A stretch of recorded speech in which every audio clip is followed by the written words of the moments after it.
Hello everyone, আশা করছি তোমরা সবাই খুব ভালো আছো।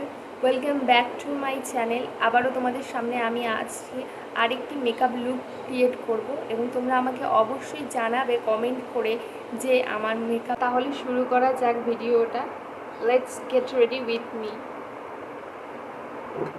তোমরা কি জানো যে এমনও কেউ কেউ আছে যে একদম মেকআপ করতে ভালোবাসে না বা মেকআপ করতেই চায় না, কোথাও গেলে একদম সিম্পল সেজে প্যান্ট শার্ট বা প্যান্ট টপ পরে চলে যায়, কোনো কাজল না কোনো লিপস্টিক লাগায়।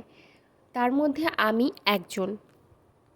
হ্যাঁ, আমি তার মধ্যে একজন এবং আমি এখনও ওরকমই যে কোথাও গেলে না কোনো সাজি না কোনো কিছু লাগাই, কারণ আমাকে এমনি থাকতেই ভালো লাগে।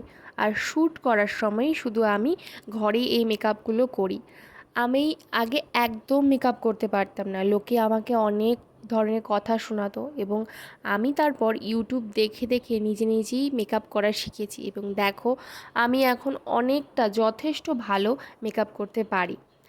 হ্যাঁ, হয়তো এখানে অনেকেই আছে যে কেউ এখনও মেকআপ করতে পারে না। আমি তাদেরকে বলবো তোমরা অবশ্যই নিজে চেষ্টা করবে, ট্রাই করবে এবং ইউটিউবে ভিডিও রয়েছে, ইউটিউবে ভিডিও থেকে শিখতে পারো। কারণ আমরা মেয়েরা কোনো কিছুই পারি না এমন নয়, আমরা সব করতে পারি। মনে রাখবে, জীবনে সাকসেস হতে গেলে আমাদের সব কিছুই শিখতে হবে এবং জানতে হবে। যেটা আমরা জানি না বা শিখতে পারিনি, আমাদের এখন সেটা জানতে হবে এবং শিখতে হবে। এমনও নয় যে মেয়েদের সব সময় মেকআপ করতে হবে, কারণ মেয়েরা হচ্ছে ন্যাচারাল বিউটি।